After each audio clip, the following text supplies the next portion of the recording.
Alang sa tanan nga gustong musubay sa talamdan sa pagsimba sa inyong panimalay, kini nga video maghihisgot og mga tips sa paggamit niini. Kung dunay inyong nasayran nga nanginahanglan og giya sa pagsimba, pwede ninyo kini nga i-share nga talamdan. Kada semana, dunay duha ka set sa talamdan nga ipagawas. Ang usa ka set alang sa mga kasimbahanan o mga kapastoran nga gusto mo share niini nga talamdan ngadto sa ilang mga kaila. So dili kini mag-aapil og link sa mensahe sa pulong. Ang lain nga set alang niadtong gustong maminaw og mensahe sa pulong kauban sa talamdan sa pagsimba. Ang musunod nga mga suggestions sa paggamit sa talamdan sa pagsimba alang sa inyong home worship, ilabi na kung ang signal sa inyong Wi-Fi hinay. Ang akong recommendation din nga maggamit mo og at least duha ka cellphone.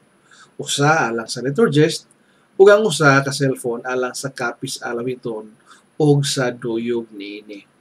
Nagatuo ko nga kung inyong sundon ang mga suhestyon nga gihan-ay dinhi, makatabang kini sa problema sa kahinay sa pag-load sa mga video nga maggamit sa pagduyog sa inyong pag-awit.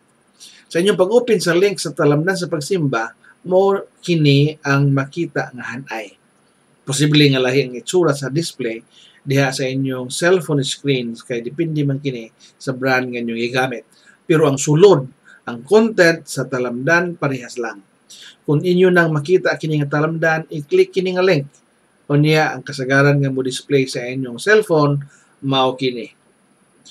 Kung mo display na kini nga screen, i-click lang kini nga link. Unya naay pop-up menu nga motungha. Pilia ang open in YouTube nga option aron inyong ma-open ang tanan nga mga videos nga appeal sa playlist.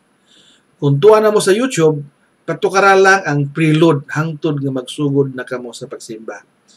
Kung magsugod na kamo, niya dili pa human ang preload, i-click lang kini nga icon aron sa pag-forward sa sunod nga video. Unya kung mo load na ang sunod nga video, i-click ang pause. Ready na kini sa pagtukar alang sa sunod nga awit. Hinumdumi nga inig kahuman og tukar sa video nga inyong gigamit, automatic nga mo load ang sunod nga video kay appeal man sila sa usa ka playlist. Alang sa pagpangandam sa sunod nga awit, i-click lang ang pause button hangtod nga inyo na kining gamiton alang sa sunod nga awit. Hinaut-unta nga makatabang kini sa inyong panginahanglan nining panahon sa pandemic. Panalanginan kitang tanan sa atong Ginoong Dios.